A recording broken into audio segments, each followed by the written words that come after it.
It is the edge of the Indian Ocean, the air heavy with salt and the calls of street vendors cutting through the late afternoon in Lourenço Marques, the city that will one day be called Maputo. In the center of town, a cinema flickers against the dusk.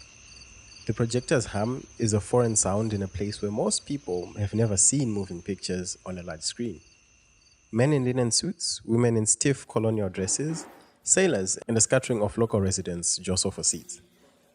The screen lights up with images from another world: Lisbon's boulevards, pastoral European farms, colonial pageantry. For the colonizers, cinema is a mirror that reflects their version of the world back at them. For the colonized, it is something else: a window, or a rumor, or even a new language yet to be learned. That scene, cracked with the noise of a projector and bright with the colors of a foreign life, is where Mozambican cinema begins. It starts as a spectacle and control, as a promise of modernity and a tool of the empire. It unfolds through decades of war, revolution, scarcity, and invention. It becomes a place where memory is rehearsed and rewritten, where storytellers who once were subjects of films begin to direct them, and where women's voices that were once invisible move to the center. This is the history of cinema in Mozambique, not as a dry list of dates and policies, but as the story of people learning to use light and sound to tell who they really are.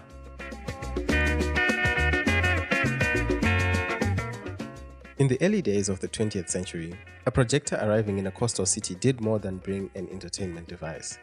It brought an idea about what modern life looked like. For Portuguese administrators and settlers, film helped stitch together the empire. A film showing the streets of Lisbon or an agricultural fair in Portugal made the imperial center feel near. The first cinemas in places like Lourenço Marques and other coastal towns were temples of that imperial gaze. Ornate halls with velvet seats where the colonial elite wrapped themselves in the illusion that empire was elegant, ordered, and permanent. The projectionist at the back of the room, often a European technician, was the gatekeeper of those images. For the majority of Mozambicans, access to these spaces was limited by law, custom, and obviously money. Cinema screenings were urban centered and geared toward settler audiences. The content rarely reflected the lives of the local inhabitants. When Mozambicans did appear on the screen, it was often as objects of curiosity in ethnographic shots or reels produced by colonial administrators. These films captured rituals and daily life framed through a lens that exoticized and decontextualized. The camera did not ask what the people in front of it thought about themselves, it merely recorded them as a specimen to be studied. This is not to say that there was no local response. People gathered around makeshift screens in courtyards, watched reels or foreign films pass from the cities, and told each other what they had seen, making meaning out of fragments. The arrival of cinema technology around the 1910s and 1920s, projectors with celluloid, the first permanent screening venues, was a slow and always uneven process. By the 1930s and 1940s, some major cities had proper theaters, while much of the country remained without access. The kinds of films shown were mostly Portuguese colonial production, European imports, and later American pictures. As usual, censorship was tight. The colonial administration wanted images that reinforced hierarchy and obedience. Anything that hinted at an unrest or subversion was edited out or never imported. Consequently, the narratives on screen were not just stories, they were statecraft. Where there were attempts to capture Mozambican life on film, those efforts were rarely driven by Mozambicans themselves. Colonial administrators, ethnographers, and traveling documentarians would take cameras out into the countryside and return with reels that were then shown at exhibitions or used for administrative purposes. Those materials sometimes survive in archives, but often their provenance is faint and the context is missing. The early era is full of silence and fragments. Detailed records of early indigenous film production are scarce, though historical records on this are limited, and in many ways, the story of early cinema in Mozambique is a story about what was not allowed to be said. In the streets, though, film had effects that no censor could fully control. People who saw Hollywood melodramas or newsreels of distant wars began to imagine different futures. Trailered pieces shown before major films introduced fashions and music, and for urban youth, cinema meant rhythm and possibility. For the small number of locals who worked in projection booths or as clerks for theater chains, film became a practical skill, a way to learn the mechanics of image making. Over time, those small encounters with machines and images planted strong seeds. The, colo- the colonial period left the cultural infrastructure, cinema halls, projectionists, the taste for the spectacle, but it also left a deeper wound. The idea that stories most worth telling were not the ones told by Mozambicans themselves.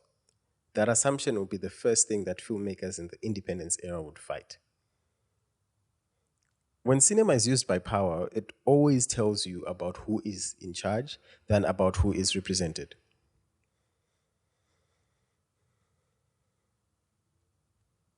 In Mozambique, colonial film practice was an explicit exercise of that power. The Portuguese state treated film as part of its civilizing mission. Films were chosen and curated in such a way as to sustain the myth of empire. This control extended beyond the theater's doors. Censorship boards reviewed films for ideological content, and distribution channels were dominated by Portuguese owned companies, newspaper reels, and radio enforced the same narratives.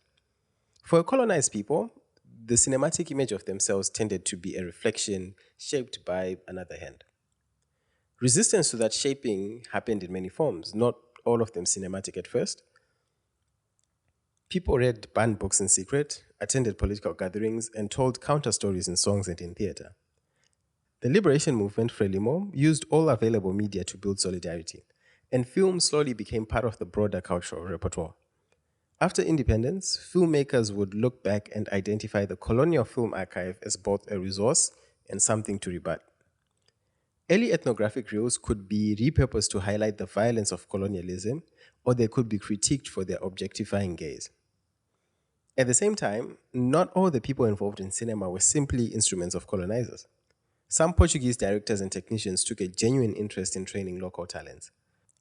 They brought equipment and technical knowledge. That exchange was complicated, though. It happened within imbalanced relationships, but it also created openings.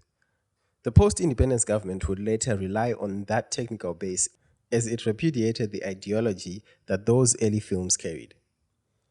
The late 1970s and 1980s are where resistance and film began to converge in more explicit ways. The newly independent Mozambican state, led by Frelimo, made cinema an instrument of nation building. The CFPCM, founded in 1976, was designed to train a generation of filmmakers who would tell stories rooted in Mozambican realities. The idea was simple. If empire used film to teach loyalty, then the state would use film to teach liberation. The CFPCM produced documentaries, newsreels, and educational films that linked cinematic work to public campaigns for literacy, public health, and agrarian reform. Film crews traveled to rural areas, but these films were not made purely to entertain. They were tools of social transformation. That does not mean the film output of the post revolutionary period lacked artistry. Films like Muerda Memoria y Massacre, made in 1979 by Rai Guerra and Barbara Santos, did something important. They remade national history from a new audience. Muerda recounted the 1960 massacre in northern Mozambique, in which the colonial state killed protesting Mozambicans. The film blended political education with cinematic language, making the past more legible and moral for a population in the midst of nation building. Directors like Zdravko Velimorovich, who made O Tempo dos Lepados, made in 1985, in collaboration with Yugoslav filmmakers, and Rai Guerra, a Brazilian who trained local filmmakers, brought international solidarity into Mozambican film work. These collaborations were not just about resources, they were about shared political commitments. Socialist aligned countries like Cuba, Yugoslavia, and other Eastern Bloc states contributed technicians, training, and sometimes distribution channels. Yet this period of state driven cinema had contradictions. Films funded by the state often had a didactic bent. They prioritized social messages over commercial appeal, which in some cases limited their reach. Distribution remained controlled by government networks, and cinemas, where they did exist, were used for political mobilization as much as public entertainment. The Civil War from 1977 onward ravaged the country's infrastructure and made filmmaking dangerous and even more expensive. Equipment and film stock were scarce. Filmmakers had to improvise. They taught themselves editing with limited resources and learned to tell stories with smaller budgets. In a country where electricity could be unreliable and roads were riddled with danger, making a film meant committing to a near impossible project. Against these constraints, though, people like Licino Azevedo emerged. Azevedo and others worked as documentarians and storytellers who took the state's commitment to film seriously, but also pushed its boundaries toward art. They gathered testimonies and made films that preserved memory. They treated film as an archive, as witness, and as a means to create national narratives that included previously silenced voices. This period created a generation of filmmakers who believed that cinema could be a tool of education and of memory. Not all cinematic resistance in this era was overtly political. There were quieter forms of cultural preservation. Theatre groups began to experiment with recorded performances. Troubadours used tape recorders to capture rhythms and stories, and radio dramas sometimes were adapted into film scripts. Underground screenings circulated bootlegged films and foreign cinema. There was an appetite among people, especially the youth, for stories beyond propaganda. As those networks of filmmakers and audiences took shape, they set the table for a different kind of film culture that would bloom when the war's guns were silenced. Now, this brings us to the end of the first part in the two-part series on the history of Mozambican cinema. So catch us back again next week as we focus on how Mozambican cinema has developed from around 1975 to date. Catch you in the next one.